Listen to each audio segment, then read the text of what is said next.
ये वीडियो आपको problem creator नहीं प्रॉब्लम सॉल्वर बनाएगी। बस कुछ मिनट मुझे सुन लो, इसके बाद आप खुद ही कहोगे हाँ इस वीडियो ने अपना काम पूरा किया। इस वीडियो के बाद आपका प्रॉब्लम को देखने का पर्सपेक्टिव नज़रिया चेंज हो जाएगा।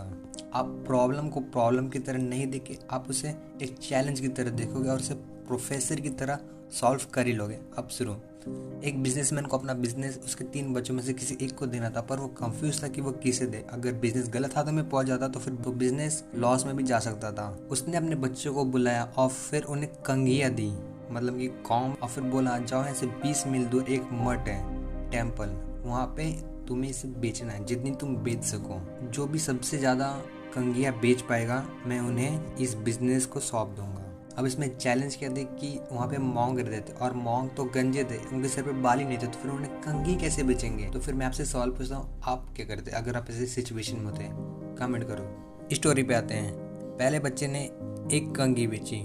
पिता ने पूछा गुड, तुमने ये कैसे बेची? बेटे ने कहा पिताजी मैंने एक मॉन्ग को देखा कि उनकी हाथ पीठ पे नहीं पहुंच रहे थे, उन्हें उनकी खुजली मिटानी थी, तो फिर मैंने उन्हें एक कंघी बेच दी। कहा कि लीजिए आप इससे अपना खुजली मिटा सकते हैं, और फिर मैंने ऐसे करके एक कंघी बेच दी। पिता ने कहा गुड।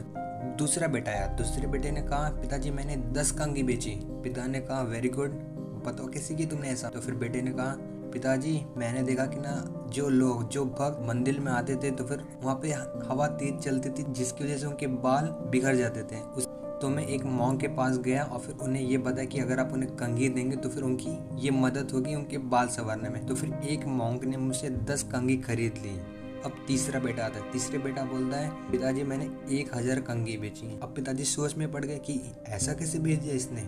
अब मैं आपसे सवाल पूछता हूँ, आप बताओ कैसे हो सकता है 1000 कंघी वहाँ पे कैसे बेची जा सकती है? तीसरे बेटे ने कहा पिताजी मैंने देखा कि मॉन्ग तो कंघियाँ लेंगे ही नहीं, क्योंकि उनके सर पे तो बाल ही नहीं है। फिर मैंने सोचा कि अब और किसे ये कंघियाँ बेची जा सकती है। तब मुझे पता चला कि यहाँ पे जो भक्त आते हैं उन्हें ये कंघियाँ बेची जा सकती हैं। अब प्रॉब्लम तो ये आता है ना कि अब वो मुझसे कंघियाँ लेंगे क्यों? उनके घर पे तो कंघियाँ पहले से ही पड़ी होंगी। तो इस प्रॉब्लम को सॉल्व करने के लिए मैंने वहाँ के सबसे बड़े गुरु से पूछा कि आप बताइए कि आपके प्रवचन क्या लोग अपने लाइफ में अप्लाई भी करते हैं, उसे देखते भी हैं, आपके दिए गए हुए बुक कभी पढ़ते भी हैं? तो फिर मॉन्क ने कहा कि नहीं ऐसा तो नहीं होता।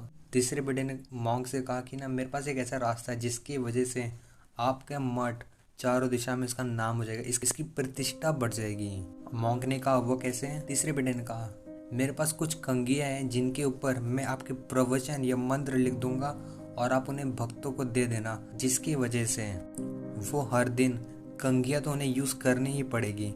और फिर वो जब कंघी यूज़ करेंगे और जब वो कंघी यूज़ करेंगे तो फिर उन्हें वो मंत्र तो पढ़ने ही पड़ेंगे, अगर वो चाहे या ना चाहे, पर उनकी नज़र उस मंत्रों पे पड़ेगी। और अगर मंत्रों पे अगर एक बार नज़रें पड़ गई तो फिर वो पढ़ेंगे, और उससे होगा क्या, उससे ये उनके लिए रूटीन में हो जाएगा, उनके लिए हैबिचुअल हो जाएगा, जिससे आपके मठ की प्रतिष्ठा बढ़ जाएगी, चारों तरफ नाम हो जाएगा, आपके यहाँ पे और भक्त आएंगे। मॉन्ग ने कहा हाँ बात तो तू सही कह रहा है, चल अब मैं तेरे से 1000 कंघी ले लेता हूँ। और फिर उस तीसरे बेटे ने हर एक कंघी के ऊपर मंत्र लिख के उस मॉन्ग को बेच दिया। पिता ने पूछा कि सिर्फ इतनी ही कंघियाँ क्यों बेची? बेटे ने कहा पिताजी क्योंकि सिर्फ इतनी ही कंघियाँ मैं लेके गया था। अब अगर गौर से देखा जाए इस प्रॉब्लम को, इस सिचुएशन को, तो फिर उस तीसरे बेटे ने ऐसा क्या किया जो कि पहले या दूसरे बेटे ने नहीं किया?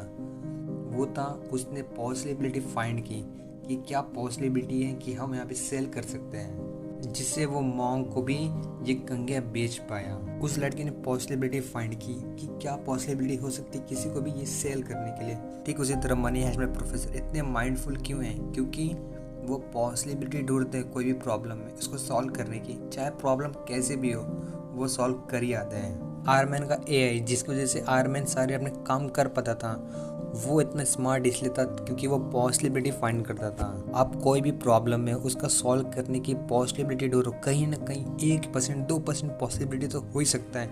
अगर आपको ये समझना है कि पॉसिबिलिटी में क्या ताकत है, आप इससे क्या फोड़ सकते हो, तो फिर आप ये स्टोरी सुनो जिसमें इलॉन मस्क ने टेस्ला को इनिशियली कैसे बनाया। मैंने 10th में पढ़ा था पॉसिबिलिटी चैप्टर, आज इसकी इम्पोर्टेंस समझ में आ रही है लाइफ में। आपको हर एक प्रॉब्लम में पॉसिबिलिटी फाइंड करनी है। वो कहा जाता है ना, अगर एक दरवाज़ा बंद होता है तो फिर दूसरा दरवाज़ा खुलता है, ठीक उसी तरह हर एक सिचुएशन में उसको सॉल्व करने की पॉसिबिलिटी होती ही होती है। एट लास्ट वीडियो को मैं एंड करता हूँ इस कोट से, there is always a way if you really want to reach it in any problem. Support to learn mindset.